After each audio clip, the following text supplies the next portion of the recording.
Hello and welcome back. So last कुछ videos में हमने विनीकॉट एज ए थिंकर की बात की थी। आगे भी हम विनीकॉट की बातें करते रहेंगे और उनकी थ्योरीज को और ज़्यादा टटोलने की कोशिश करेंगे।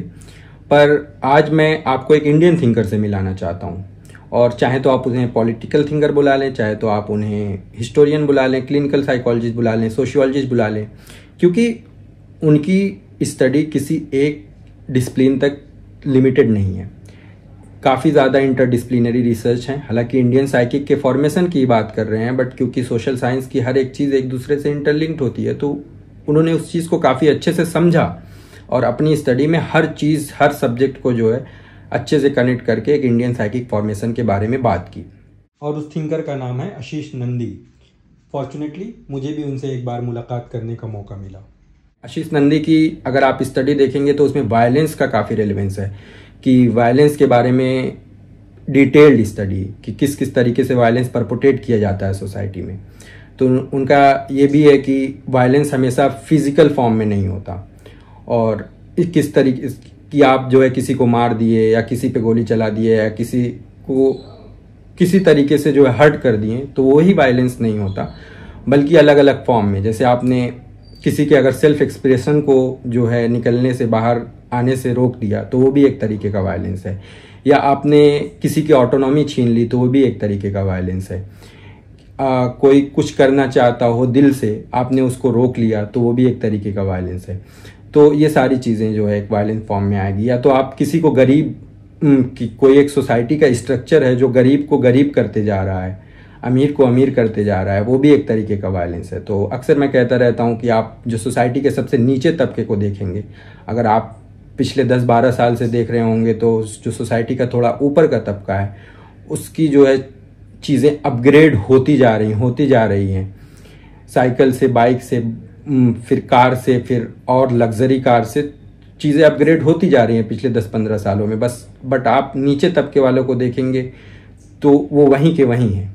तो ये भी एक तरीके का वायलेंस है सोसाइटी में, कि स्ट्रक्चरल वायलेंस जिसको कहते हैं, कि सोसाइटी एक स्ट्रक्चर फॉर्म में जो है हिंसा करती है और उन लोगों को दबा के रखती है जो पहले से ही दबे होते हैं। तो खैर, तो वायलेंस का एक फॉर्म आशीष नंदी ने जो बताया वो ये है कि बच्चों की परवरिश में हम किस तरीके से वायलेंस करते हैं, कि बच्चों को हम उनकी जो ऑटोनॉमी, अपना सेल्फ एक्सप्रेशन होता है, उसको पूरी तरीके से निकलने नहीं देते हैं, और अलग अलग फॉर्म में जो है हम उनकी जो है ऑटोनॉमी जो होती है उनको छीनने की कोशिश करते हैं। तो इसमें 4 चीज़ें बहुत इंपॉर्टेंट हैं।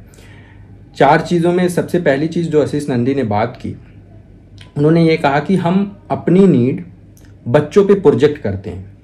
तो प्रोजेक्शन एक डिफेंस मैकेनिज्म होता है साइको एनालिसिस में। प्रोजेक्ट करना का मतलब ये है कि हम बच्चों को एज ए मिरर भी देखते हैं और एज ए ग्लास भी देखते हैं। उन्होंने ये बात की।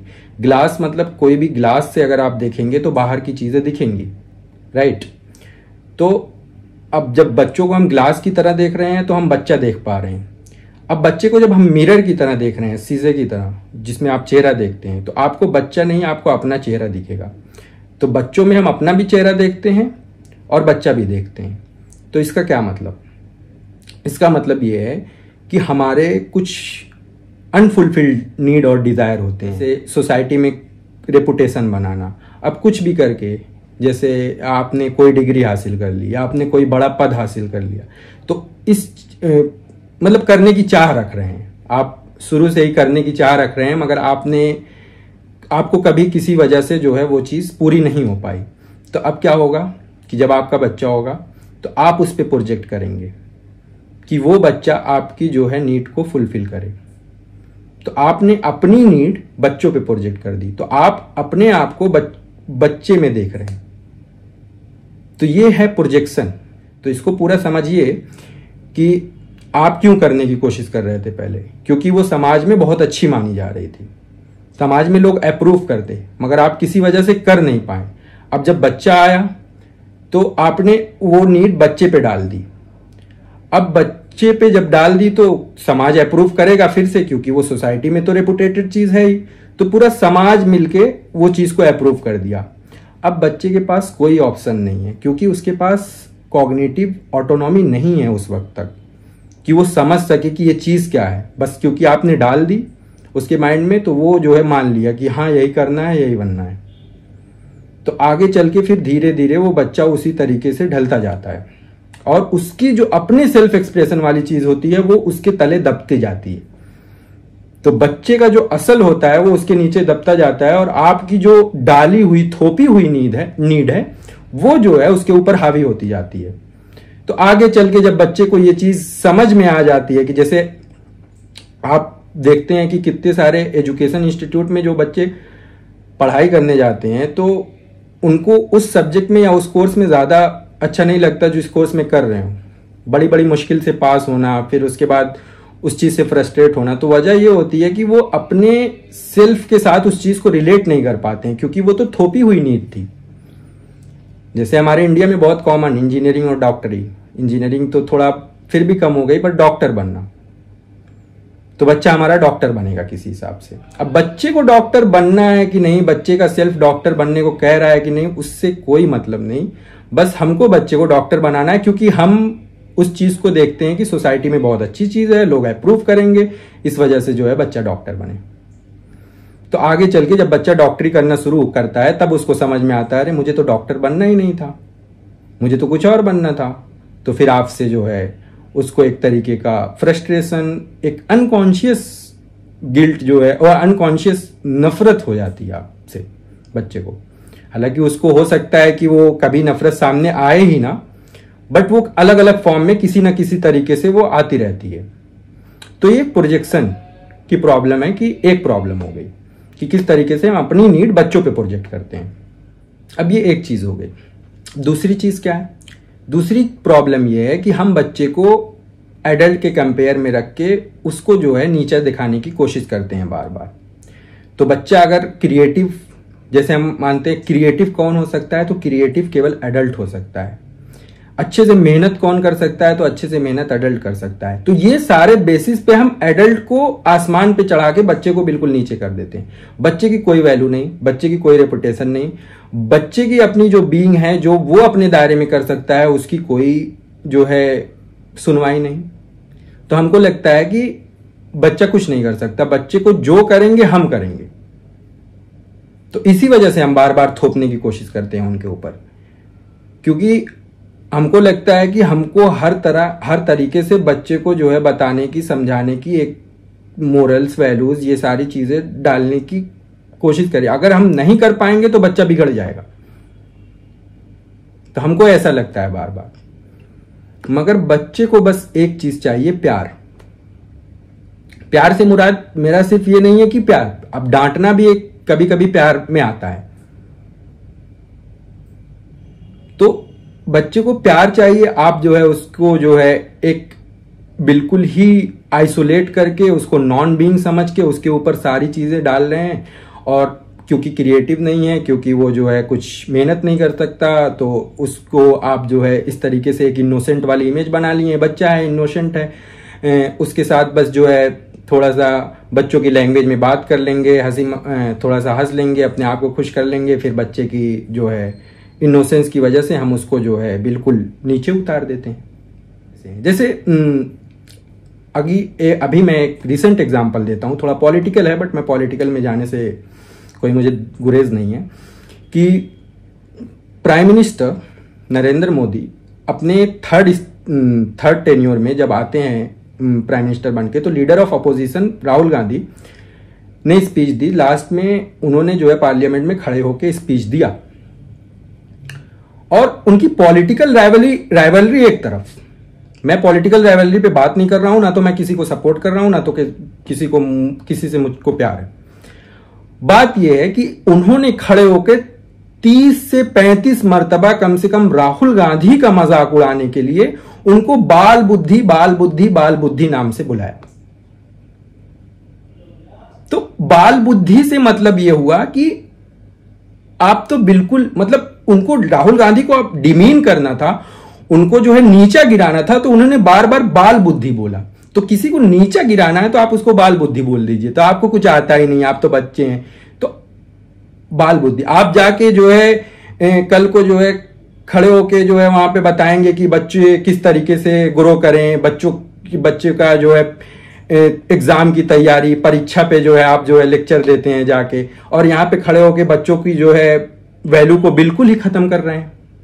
30 से 35 मरतबा कम से कम प्राइम मिनिस्टर ने यह बात बोली कि बाल बुद्धि। क्यों? क्योंकि उनको एक अपने अपोजिशन लीडर को डिमीन करना था। तो ये हमारे माइंड में इमेज है। एक प्रधानमंत्री, हालांकि जनरल आदमी करे तो ठीक है, मगर एक प्रधानमंत्री जब खड़ा होकर ऐसी बात करता है तो शर्म आनी चाहिए उसको। खैर, और तीसरी प्रॉब्लम क्या है? तीसरी प्रॉब्लम यह है कि हम चाइल्डहुड को एक बैटल ग्राउंड बना दिए कल्चर का। अब इससे क्या मुराद?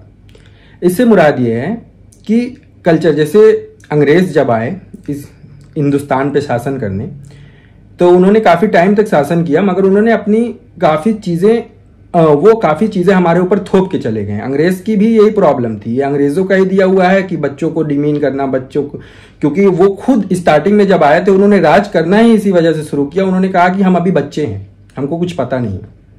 तो ये अंग्रेजों का ही काम है। खैर, उस पर मैं बाद में कभी बात करूंगा, मगर मैं ये कह रहा हूं कि हम क्या करते हैं कि एक बैटल ऑफ कल्चर की अंग्रेजों ने जब थोपना शुरू किया हमारे ऊपर कि आप ये करेंगे तब आप बड़े होंगे, अच्छे होंगे, तो आपकी जो है रेपुटेशन तब बनेगी। तो अब हम वो चीज अपने बच्चों से जो है पूरा करवाने की कोशिश करते। तो जिसकी इमेज सोसाइटी में अच्छी है, जिस कल्चर की, तो हम जो जिसकी सोसाइटी में, जिस कल्चर की सोसाइटी में इमेज थोड़ा कम है, वो ऊपर बढ़ने के लिए बच्चों का इस्तेमाल करता है। किस तरीके से?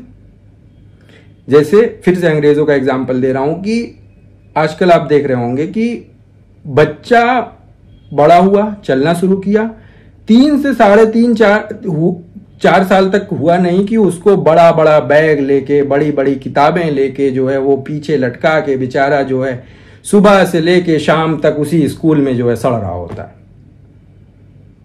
माँ बाप ने क्योंकि भेज दिया, क्योंकि उसको अंग्रेजी पढ़वाना है, इंग्लिश की नॉलेज देनी है, उसको जो है बड़ा ऑफिसर बनवाना है, जो भी चीजें हैं।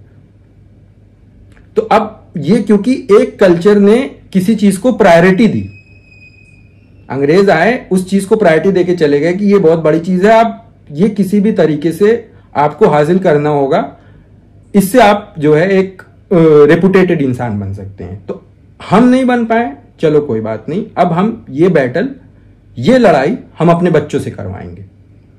तो मेरा मकसद ये नहीं है कि बच्चों को आप ये सब मत पढ़ाएं, ना कराएं। मेरा मकसद ये है कि आप बच्चों की ऑटोनॉमी, बच्चों का सेल्फ एक्सप्रेशन, अंदर का सब कुछ छीन के आप उनके ऊपर थोप रहे हैं।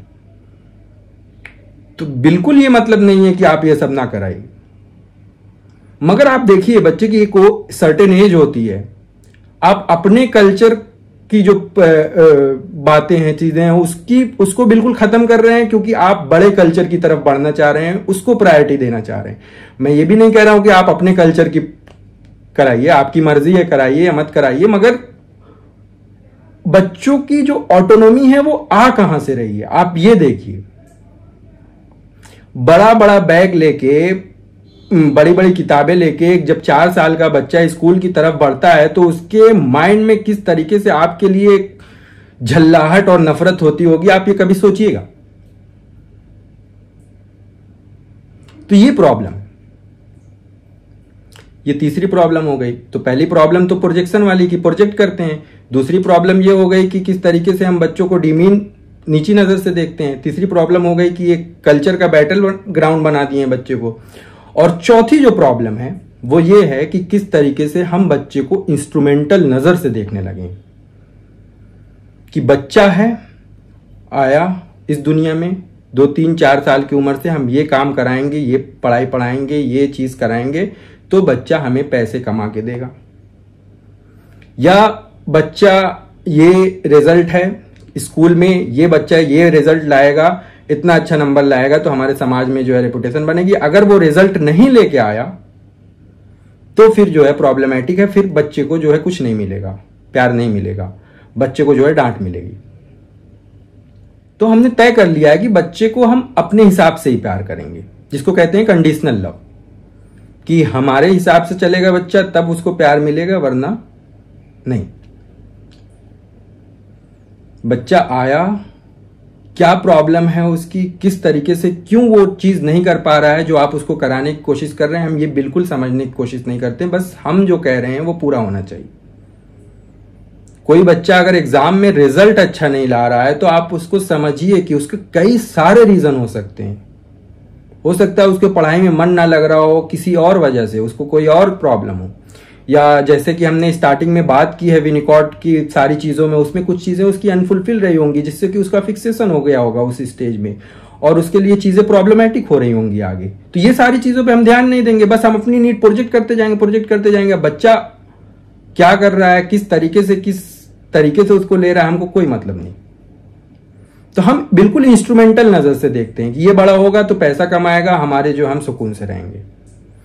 अगेन मैं ये बात नहीं कह रहा हूं कि बच्चों से आप ये उम्मीद ना रखने कि पैसा वो कमाएगा, मैं बिल्कुल ये नहीं कह रहा हूं, मगर बच्चा खुद बड़ा होगा जब आप उसको पूरी तरीके से प्यार देंगे, वो समझेगा, वो अच्छे तरीके से, तो आपको खुद कोई उस चीज को थोपने की जरूरत नहीं है, या उससे बहुत ज्यादा हमेशा हर काम इसी डायरेक्शन में करवाने की जरूरत नहीं है कि वो जो है बड़ा होगा तो आपके लिए जो है पैसे कमाएगा या आपको जो है अच्छे से रखेगा, कहीं गाड़ी बंगला घर ये सारी चीजों में। तो ये कोई बात तो नहीं हुई। आप बिल्कुल ये चीज कर सकते हैं कि आप उसको प्यार दें इस तरीके से कि वो जो है उसकी ग्रोथ अच्छी हो। जब बच्चे की ग्रोथ अच्छी होगी, जब बच्चे का सेल्फ एक्सप्रेशन अच्छी तरीके से निकलेगा, डेवलप्ड होगा, तो वो बच्चा खुद ब खुद जो है आपकी जो नीड्स हैं, डिजायर्स हैं, उसको जो उस पे जो है खरा उतरेगा। मगर आप अपने नीड्स और डिजायर बार बार बच्चों पे थोप के वो चीजें भी प्रॉब्लमेटिक कर लेते हैं। तो ये चौथी प्रॉब्लम है कि हम बच्चे को एक बिल्कुल यूटिलिटेरियन, क्योंकि अच्छा ये प्रॉब्लम कैपिटलिज्म का भी है, हर चीज पैसे और यही सब चीजों के राउंड हो गई है, खासकर पैसे के राउंड। तो जब चीजें पैसे के राउंड हो गई है पूरी सोसाइटी में, तो हम बच्चे को भी पैसा लाने वाले की नजर से देखते हैं, बड़ा होगा पैसा लाएगा। अरे पहले उसको पाल तो ले, पहले उसको बड़ा तो कर लें अच्छे तरीके से। जब शुरू से ये सोचेंगे कि बड़ा होगा तो पैसा लाएगा, तो वो जो है फिर उसके ऊपर एक बोझ आ जाएगा और वो शायद जो है अच्छे से ग्रो भी ना कर पाए।